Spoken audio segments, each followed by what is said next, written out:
Bienvenue à vous mes chers explorateurs et exploratrices, bienvenue sur ma chaîne Lady Sharp. Alors, aujourd'hui nous allons parler tout simplement de la beauté. C'est un sujet qui me passionne, on va parler de la beauté de l'Égypte antique. Il faut savoir que les hommes et les femmes sont concernés. Nous allons parler de maquillage et de perruques. Et oui, contrairement à ce qu'on pense, les hommes aussi étaient concernés et je vais tout vous expliquer. On va aussi terminer par un dernier détail, comment faisaient les femmes en période menstruelle à cette époque. Eh bien, j'ai envie de vous dire que ce sont justement les fondatrices de ce qu'on utilise maintenant. Ils étaient très avancés à l'époque, faut pas croire. Le premier sujet qu'on va aborder, c'est le col. Le col Kajal particulièrement.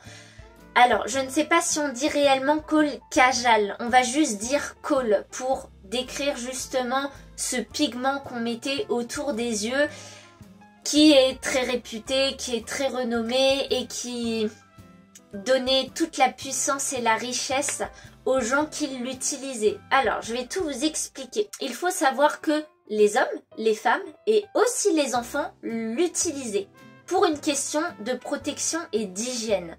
Il faut savoir que le col était un antiseptique, un antibactérien et il avait une odeur tellement particulière, voire forte, que ça repoussait les insectes. Ça protégeait des tempêtes de sable, parce qu'il y avait pas mal de sable là où ils étaient. Ça protégeait aussi contre la réverbération, je ne sais pas si on dit ça, réverbération du soleil. Enfin bref, vous voyez le soleil qui se projette sur le sable avec la lumière qui est projetée dans les yeux et généralement c'est très difficile, voire quand même le sol est mouillé, hein, quand on est sur la route et qu'on est en voiture, on voit quasiment rien à cause du soleil. Eh ben apparemment le col servait aussi à protéger les yeux contre ça. Alors comment est-ce qu'ils l'utilisaient? Eh bien, ils utilisaient des pigments voire des plantes, mais c'était souvent des minéraux qu'ils utilisaient et qui mélangeaient à des huiles grasses comme l'huile d'olive. D'ailleurs, il y a Guerlain qui avait créé une véritable pépite. Je ne sais pas s'ils le font toujours, mais ça a été une véritable révolution et pourtant ils ont tout simplement repris la fabrication des Égyptiens. Ils avaient créé une jolie petite bouteille avec justement le pinceau, mais comme c'était vraiment très similaire au pinceau que les Égyptiens utilisaient. Et il y avait la partie aqueuse, donc la partie très huileuse, qui était séparée avec les pigments, la poudre noire en fait qu'il y avait. Et en fait quand vous mélangiez le tout, et ben ça déclenchait vraiment le col qu'on pouvait mettre en fait sur les yeux.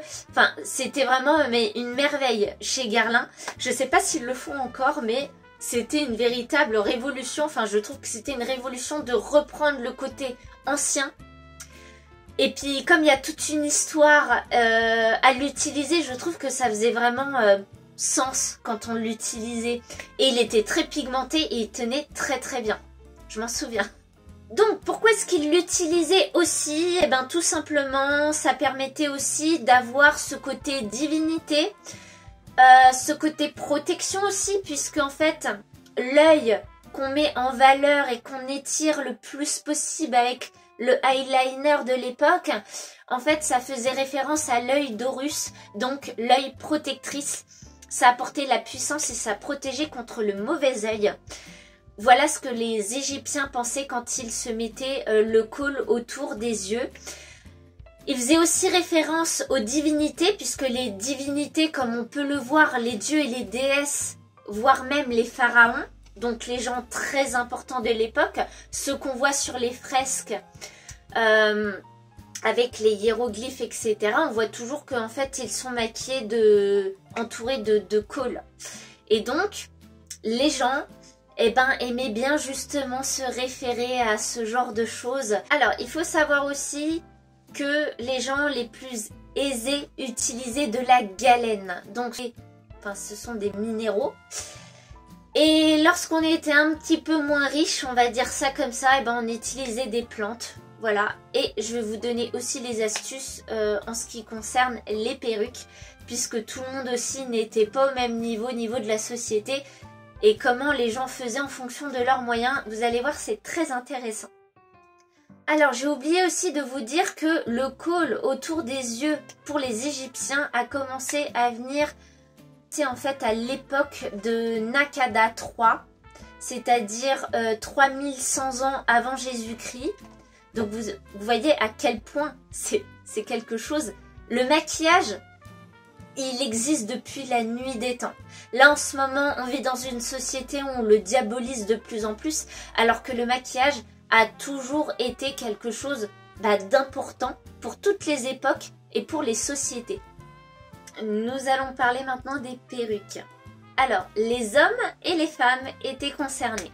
Donc là, on ne parle pas des enfants, mais on parle des adultes. Alors, il faut savoir que les hommes ou les femmes étaient souvent le crâne rasé, voire les cheveux très très courts, pour une question d'hygiène, pour le côté protection contre les poux, enfin, par rapport à tout ce qui pouvait se passer avec la chaleur, etc. Puisqu'on sait que l'Égypte, c'est quand même un pays qui est extrêmement chaud, donc ils arrivaient à s'adapter justement comme ça. Mais ils arrivaient quand même à garder ce côté esthétique, où justement ils ont transformé ce truc où finalement le côté esthétique, il y a que eux où on fait référence par rapport à ce genre de perruque.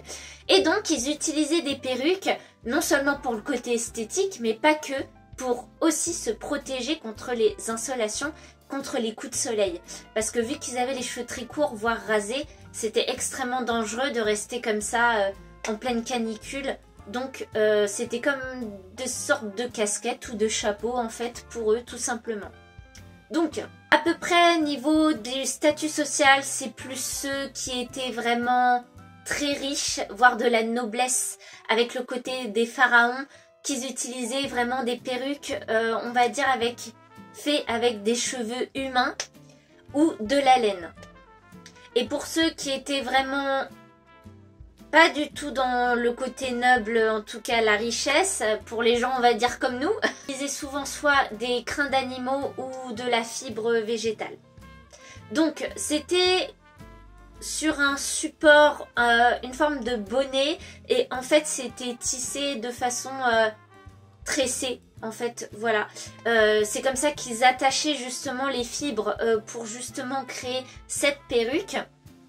Alors, on a appelé ça des perruques nubiennes. Les perruques nubiennes, c'était typiquement égyptiennes parce qu'elles avaient tendance à être assez courtes derrière et à redescendre un peu devant. En fait, on voyait la nuque. Et c'est pour ça qu'on dit perruque nubienne. C'était typiquement égyptien. Donc, j'ai envie de vous dire quand même que le pharaon n'utilisait pas spécialement des perruques comme la noblesse, etc.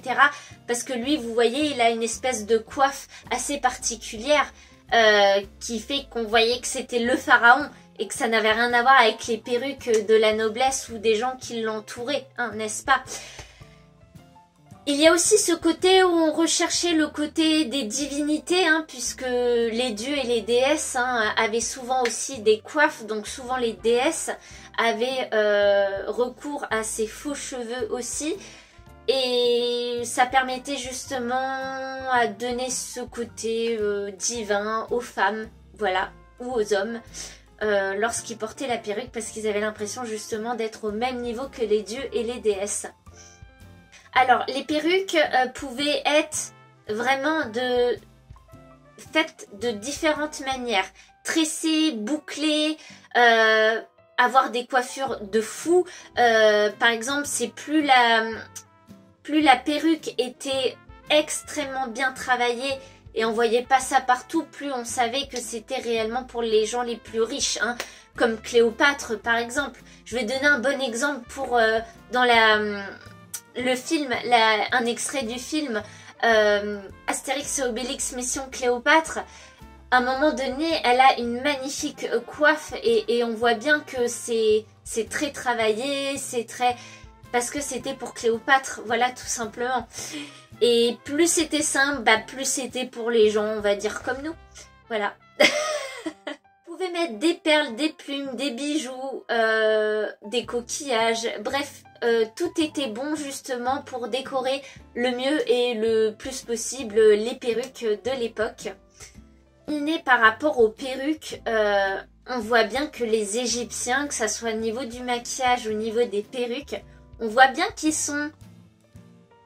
Enfin, on reprend tout ce qu'ils ont créé en fait. Tout simplement, ce sont encore une fois les précurseurs de la beauté de maintenant, puisque les perruques, elles existent encore. Les extensions de cheveux à clip existent. Le maquillage existe toujours. Le eyeliner, le kohl existe toujours. Et je trouve ça hyper intéressant de voir à quel point tout ce truc justement de la beauté est toujours présent en fait. C'est comme les styles. Hein. Quand on dit justement que c'est un éternel recommencement. Moi par exemple j'ai le style rétro vintage avec plein d'autres personnes qui ont le même style que moi. Et d'autres vont avoir dans les années 30, les années 40, 50. Enfin moi c'est plus les années 40, 50. Après vous aurez les années 60, 70.